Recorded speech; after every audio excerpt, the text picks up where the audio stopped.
तो चलिए हम लोग चलते हैं। ये एग्जाम्पल नंबर 8 है, एक्सरसाइज 7.2 का कोऑर्डिनेट ज्योमेट्री जो है, एनसीईआरटी मैथ है, क्लास 10th का।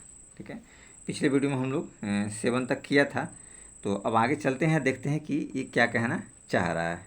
ठीक है, देखिए क्वेश्चन कहना चाह रहा है, find the coordinate of the point of tri section. देखिए ट्राई सेक्शन का मतलब होता है कि कोई भी चीज़ 3 पार्ट में बांटता है। देखिए 1 पार्ट, 2 पार्ट और 3 पार्ट बांट दिया मैंने। फिगर थोड़ा पहले बना दिया कि आपको आसानी रहेगा समझने में। ठीक है, इस पार्ट को देखिए, ए बी लाइन है तो 3 पार्ट में बटा हो, 1 पार्ट, 2 पार्ट, 3। इसी को ट्राई सेक्शन कहते हैं, ध्यान रखिएगा। यहाँ दिया भी that is point dividing in 3 equal parts, 3 equal parts में डिवाइड करता है ऑफ द लाइन सेगमेंट। उस लाइन सेगमेंट को, लाइन सेगमेंट क्या है, A B, joining the point A 2 -2, A का कोऑर्डिनेट से 2 -2 एंड बी -10 7 -10 7 बी का कोऑर्डिनेट से। ठीक है, इस तरीके से। ठीक है, तो हमको क्या निकालना है, find the coordinate of the point of tri section. Try section में 2 पॉइंट्स आ रहे हैं, इनके कोऑर्डिनेट्स हमको निकालना है, पी और क्यू। ठीक है, चलिए तो पहले हम लोग थोड़ा सा लेट करते हैं, देखते हैं कि कैसे होता है। बस इसमें वही है, आपको सेक्शन फार्मूला अप्लीकेबल करना है, कुछ नहीं। रेशियो को पकड़ना है कि यहाँ पे रेशियो क्या बनेगा, यहाँ पे रेशियो क्या बनेगा, कहीं और जगह रेशियो क्या बनेगा, इसको थोड़ा सा पकड़ना होता है। आपको अपना ट्रिक और दिमाग इस्तेमाल करना होता है, कोई विशेष ऐसा नहीं है। ठीक है, चलिए देखते हैं। तो हमने पहले पिक्चर ड्रॉ कर दिया है आपके सहूलियत आसानी के लिए। देखिए ट्राई सेक्शन में 1 पार्ट, 2 पार्ट, 3 पार्ट हमने बता दिए। देखिए कुछ लिख लेते हैं आवश्यक चीज़ें। लेट पी एक्स वाई, ये देखिए पी एक्स वाई इसका कोऑर्डिनेट्स हो जाएगा, लिख सकते हैं हम चाहे तो एक्स और वाई, नहीं तो कोई ज़रूरी नहीं है। ठीक है, क्यू एक्स वाई, इसको भी हमने एक्स वाई माना है। थोड़ा ध्यान रखिएगा, पॉइंट हमने x1 x2 भी मान सकते थे, x3 y3 x4 y4, लेकिन हमने एक्स वाई माना है, तो इसको ध्यान रखना आपको। पॉइंट हमने इंडिकेट कर दिया है पी और क्यू, तो कोई दिक्कत वाली बात नहीं है। B 2 points of tri section of line A B, इस लाइन ए बी के ऊपर ट्राई सेक्शन का 2 पॉइंट्स ये रहा है, उसको हमने लिख दिया है। अब देखिए ट्राई सेक्शन है, मतलब इक्वल पार्ट में डिवाइड कर रहा है, तो इसका रेशियो 1 होगा, इसका 1 होगा, इसका 1 होगा, तो वही हमने बराबर कर, दैट इज ए पी बराबर पी बी बराबर बी क्यू, यानी कि तीनों क्या है, रेशियो क्या हो जाएगा, 1:1:1, इस तरीके से। अगर रेशियो की हम बात करें तो ठीक है ना, इन दो में हम लोग रेशियो, तो 1:1 आएगा। ठीक है, तो चूंकि ये भी पॉइंट हमको पता नहीं है, इसलिए हम इसका रेशियो 1:2 लेते हैं। ये रेशियो 1 होगा और ये रेशियो 2 होगा। ठीक है, तो 4 पॉइंट पी। ठीक है, तो हम लोग देखिए लिख सकते हैं, देखिए पॉइंट पी डिवाइड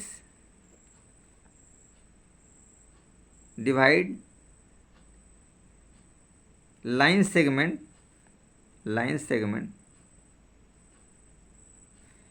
ए बी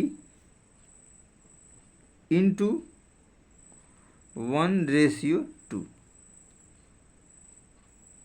इंटू 1:2। देखिए 1:2 इसलिए कि एक ये है और ये 2 पार्ट हो गए, एक और एक 2 पार्ट हो गए, इसलिए 1:2 में डिवाइड करता है। चलिए तो फिर हम लोग वही सेक्शन फार्मूला से, तो बाय सेक्शन फार्मूला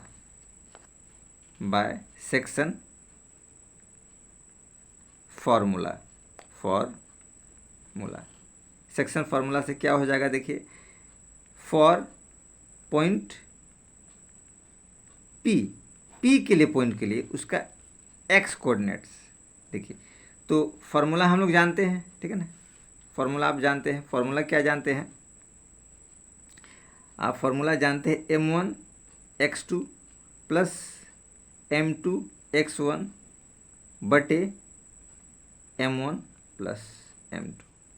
ठीक है, वैसे ही इसके लिए आप y का भी लिख दीजिए यहाँ पे, y बराबर m1 y2 plus m2 y1 upon m1 plus m2। ये दोनों फार्मूला हमने लिख दिया दोनों कोऑर्डिनेट्स के लिए। चलिए देखिए अब आगे हम बढ़ते हैं, देखते हैं m1x2। ठीक है ना, हैं रेशियो चूँकि हम लोग यहाँ लिख देते हैं m1 रेशियो m2, आपको दे रखा है 1:2, ये दिया है, आप थोड़ा सा याद रखें। m1 क्या है 1, तो 1 इंटू x2 जो है आपका ये रहेगा। ठीक है, ये वाला पार्ट, बी वाला पार्ट रहेगा x2 y2, तो -10 हो जाएगा, 1 इंटू -10 प्लस m2 क्या हो जाएगा 2 इंटू x1 हो जाएगा 2, तो इंटू 2 और अपॉन में आपका आ जाएगा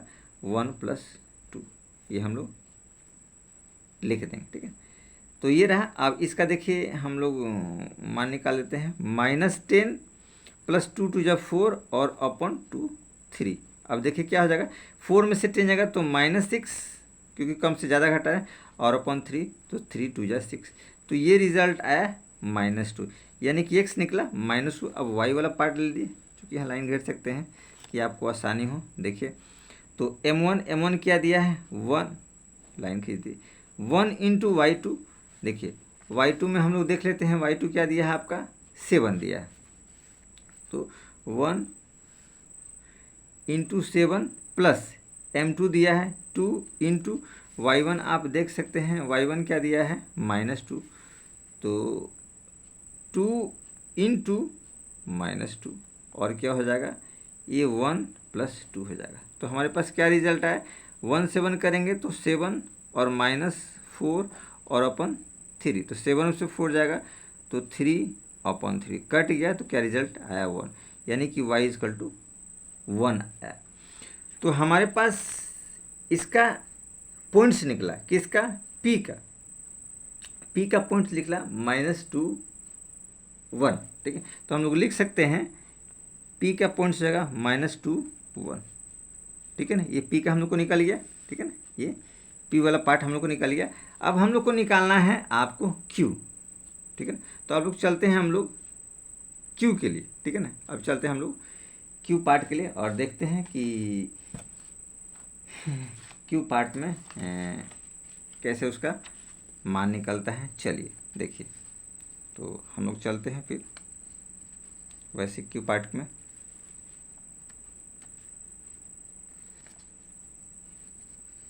यहाँ ये हम लिख देते हैं, फॉर पॉइंट Q के लिए निकाल रहे हैं, ठीक है। तो देखिए Q की बात करेंगे तो यहाँ रेशियो बन जाएगा, Q की बात करेंगे तो देखिए m1 × m2, ये रेशियो बन जाएगा। देखिए यहाँ 2 पार्ट है, 2 पार्ट पहले है तो 2:1 हो जाएगा, ये 2:1 हो जाएगा, क्योंकि ये 2 पार्ट पहले है और 1 पार्ट बाहर है। तो यहाँ क्या हो जाएगा 2:1, ये पार्ट आपका हो जाएगा, ये ध्यान रखना है, ठीक है ना। ये रेशियो लेंगे और वही x1 y1 और x2 y2 यही रहेगा, ठीक है। तो अब देखिए इसका Q के लिए x वाला पार्ट, अब चूंकि हम थोड़ा डायरेक्ट कर रहे हैं, आप लोग भी समझ जाइएगा, ठीक है ना। m1 x2 हम लोग करते हैं, ठीक है ना, m1 x2। तो 2 × -10, देखिए 2 × -10 हो गया, 2 × -10 और 1 × 2 प्लस 1 × 2 और 2 + 1 नीचे हो जाएगा 2 + 1। तो ये रिजल्ट आएगा 10 2 × 20 -20 और 2 + 1 2 × 1 + 2 अपॉन क्या हो जाएगा 3। तो 20 में से 2 जाएगा तो क्या बचेगा -18/3, तो 3 6 × 18 आपको -6 आया, ठीक है। अब इसी का आप y पार्ट निकालिए, तो y भी हम लोग डायरेक्ट करते हैं, थोड़ा सा ध्यान देखिएगा।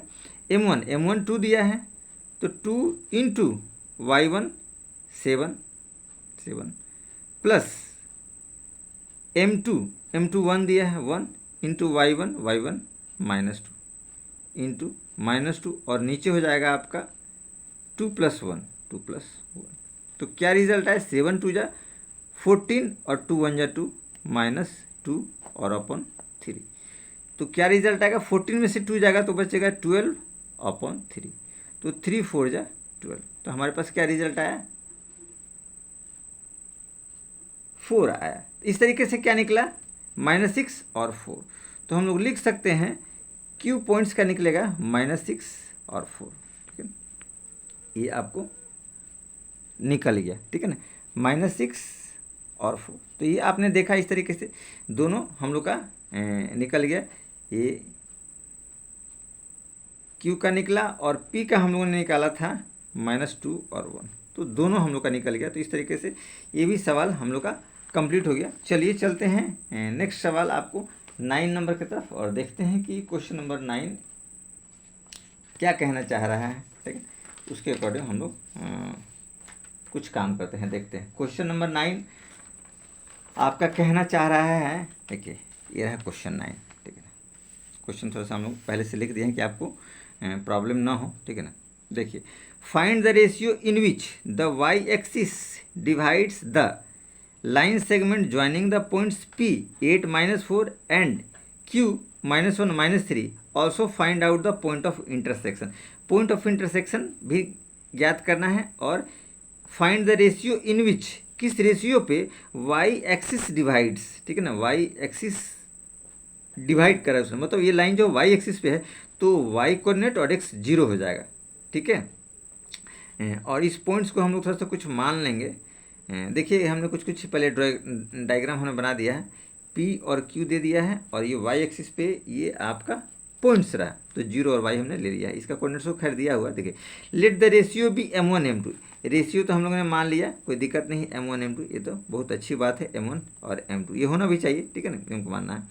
एंड द पॉइंट r, इसको हमने पॉइंट ले लिया है r, देखिए यहाँ लिख दिया r0 y lies on Y axis, Y axis पे लाइज करता है, which divide the line segment P Q, जो पी क्यू को डिवाइड करता है। देखिए यहाँ दिया हुआ भी है कि which find the ratio in which the Y axis divides the line segment joining the point P और क्यू दिया हुआ, ठीक है। तो ये वाई एक्सिस पे है, इसलिए अगर ये एक्स एक्सिस की बात बोलता तो एक्स और 0 होता है इसका कोऑर्डिनेट्स, ध्यान रखते हैं, ठीक है ना। अगर एक्स एक्सिस की बात होता है तो ये कोऑर्डिनेट्स होता है, ठीक है। चलिए तो हम लोग निकालते हैं कि चूंकि यहाँ एक्स कोऑर्डिनेट दे दिया है, ठीक है ना, एक्स कोऑर्डिनेट इसका दिया हो तो एक्स वाला ही फॉर्मूला हम लोग अप्लीकेबल करेंगे, ठीक है ना। तो लिखेंगे फॉर पॉइंट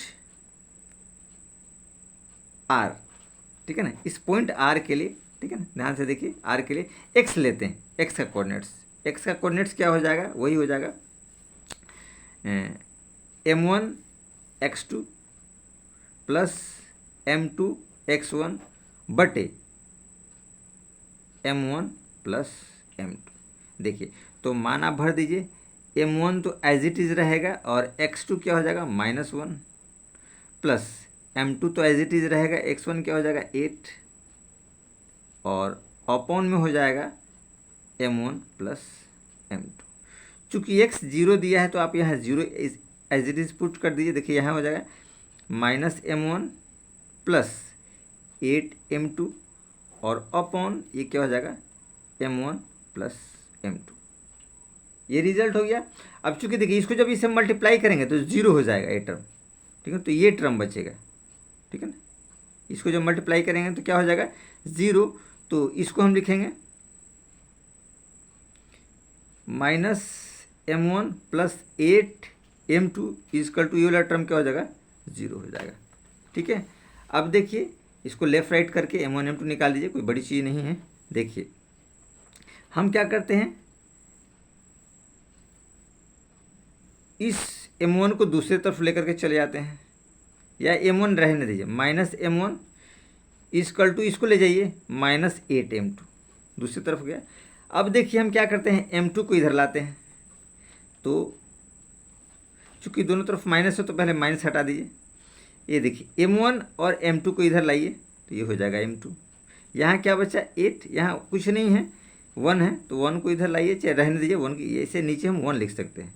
तो हम लोग एज इट इज़ कर सकते हैं m1 into m1 ratio m2 is equal to 8:1। तो ये बहुत आसानी से हमारे रेशियो निकल गया, ठीक है ना। अब पॉइंट ऑफ इंटरसेक्शन की बात बोलते हैं, मतलब इस पॉइंट्स को ज्ञात करना है, तो एक्स तो हमको पता है, वाई ज्ञात करना है, तो आप वाई भी निकाल लीजिए। तो वाई के लिए फॉर्मूला आप पुट कर दीजिए, बहुत आसान है, कुछ विशेष ऐसा नहीं है, ठीक है ना। वाई के लिए क्या हो जाएगा m1 y2 plus m1 y1 बटे m1 प्लस m2। चूँकि एक m1 m2 रेशियो तो हमने निकाल दिया यहाँ पे, तब हम लोग को कोई दिक्कत नहीं। m1 क्या हो जाएगा 8 इंटू y2 देखिए यहाँ से हम लोग को क्या मिलता है, y2 मिलता है आपको -3, तो हम लोग लिख देंगे यहाँ पे -3, और प्लस m1 क्या हो जाएगा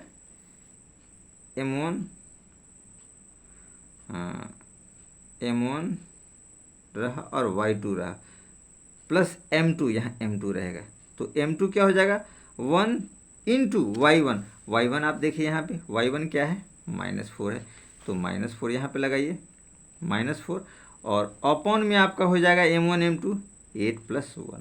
चलिए देखिए क्या रिजल्ट आता है, 8 3 जा 24, तो -24 और -4 और अपॉन हो जाएगा 9, तो क्या हो जाएगा -28/9।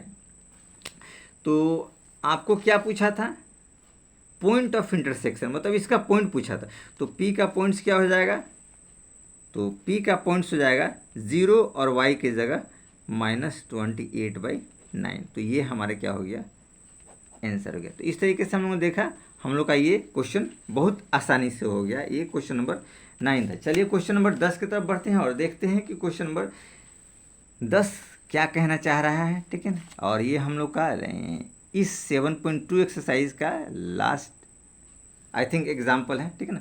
और फिर हम लोग एक्सरसाइज की तरफ बढ़ेंगे और देखेंगे एक्सरसाइज क्या कहना चाह रहा है। चलिए देखिए, कहता क्या है, if the point A 6 1, B 10 2 और C 9 4, ये कोऑर्डिनेट्स उसके दिए हैं, and D P3 are the vertices of a parallelogram. Parallelogram के वर्टिसेज है, ये देखिए 4 वर्टिसेज ABCD, हमने पैरेललोग्राम आपको बना दिया है पहले से ही, ताकि आपको समझने में आसानी। ऐसे कोई बनाना जरूरी नहीं है पिक्चर, लेकिन फिर भी हमने सारे क्वेश्चन में पिक्चर आपको बना दिया है कि आसानी से समझ पाए। पिक्चर बनाना कोई ज़रूरी नहीं, ऐसा कोई नेसेसरी नहीं है कि आपको डायग्राम ड्रॉ करना है। टेकन इन ऑर्डर, मतलब असेंडिंग ऑर्डर में लेना है, कहने का मतलब है टेकन इन ऑर्डर मतलब असेंडिंग करेक्ट ऑर्डर में। ऐसा नहीं कि ABCD तो आपने AB और कर दिया CD ऐसे कर दिया, तो ये तरीका नहीं हुआ, नहीं ABCD ऐसे होगा, यानी कि AB और CD यहाँ से कर दिया तो थोड़ा अजीब सा लगेगा, ठीक है ना। Find the value of P, तो इस P का मान निकालना है। ये देखिए जो D का कोऑर्डिनेट्स है इस P का।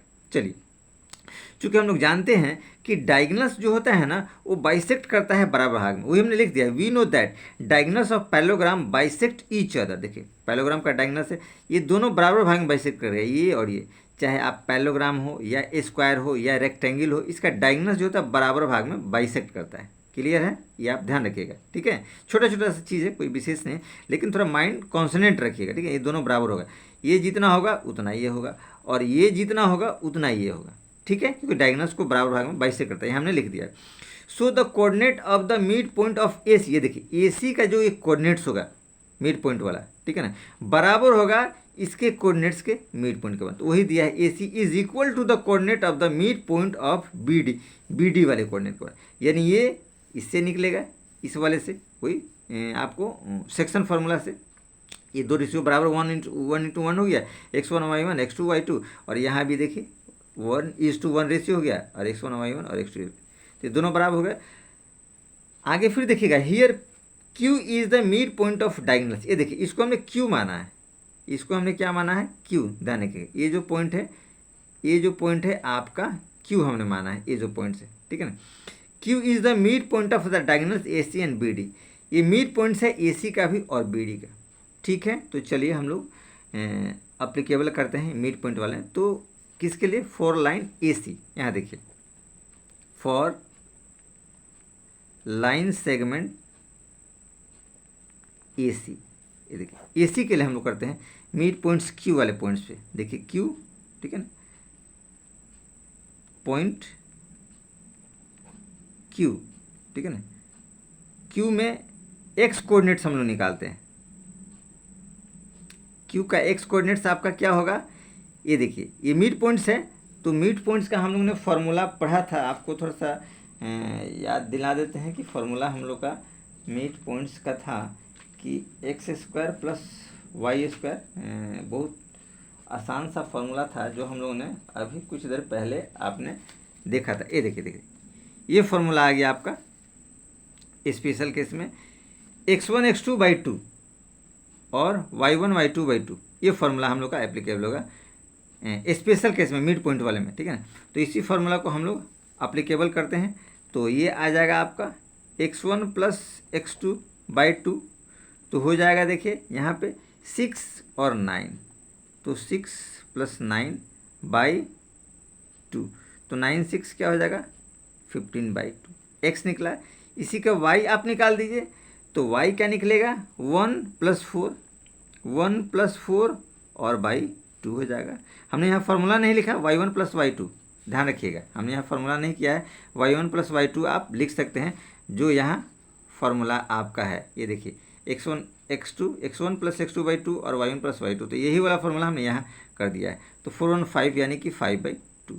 तो आपको क्या निकल गया, आपके Q पॉइंट्स का माइनस नहीं 15/2 माइनस नहीं सॉरी और 5/2, ये 2 आ गया। अब ऐसे ही हम लोग चलते हैं, ये तो Q का निकाला आपने 4 लाइन सेगमेंट AC के लिए, ठीक है। अब हम लोग चलते हैं BD के लिए, तो यहाँ लिखेंगे 4 लाइन सेगमेंट BD, ये देखिए BD के लिए निकाला, ठीक है ना। इसमें भी वही आएगा पॉइंट Q, ठीक है। पॉइंट Q की बात करते हैं तो x इसमें निकालेंगे, ठीक है। तो x जब निकालेंगे तो देखिए क्या हो जाएगा, P + 10, तो देखिए ये आ जाएगा P + 10/2 और इसका y आ जाएगा y1 + y2 हो जाएगा 3 + 2, ये दोनों कोऑर्डिनेट्स हो जाएंगे और +2 से डिवाइड हो जाएगा, तो ये हो जाएगा आपका 3 + 2/2, तो ये इसके कोऑर्डिनेट्स हुए, ठीक है। तो अब देखिए इसको हम लोग लिख सकते हैं 5/2, यानी हम लोग इस Q का कोऑर्डिनेट्स क्या निकला हमारे पास, P + 10/2 और कोमा 5/2। तो देखिए ये और ये दोनों हम लोग कंपेयर कर सकते हैं, दोनों मिड पॉइंट्स के हैं, क्योंकि चूंकि हम लोग पहले यहाँ बता चुके हैं। देखिए coordinates of the mid point of AC is equal to the coordinate of the mid point of the BD, दोनों डायगोनल्स इक्वल हैं, ठीक है ना, उनके मिड पॉइंट्स के माध्यम से, क्योंकि पैरेललोग्राम के डायगोनल्स बराबर होते हैं। तो क्या आ जाएगा, ये और ये दोनों पॉइंट्स बराबर हो जाएंगे, दोनों के x तो हम लोग बराबर कर देते हैं। देखिए P + 10/2 = 15/2, ठीक है। तो ये दोनों नीचे पार्ट हैं, सिंगल टर्म है, तो हमको कैंसिल कर देते हैं। P + 10 = 15, तो P = 15 - 10 = 5। तो इस तरीके से क्या निकल गया, आपको P का मान निकल गया, जो कि हम लोग को P का ही मान निकालना था। तो इस तरीके से हम लोग का P का मान एज इट इज आ गया, और ये हम लोग का जो आपको एग्जाम्पल से, तो एग्जाम्पल इस तरीके से ख़त्म हो जाता है। तो अब हम लोग चलते हैं नेक्स्ट एक्सरसाइज की तरफ।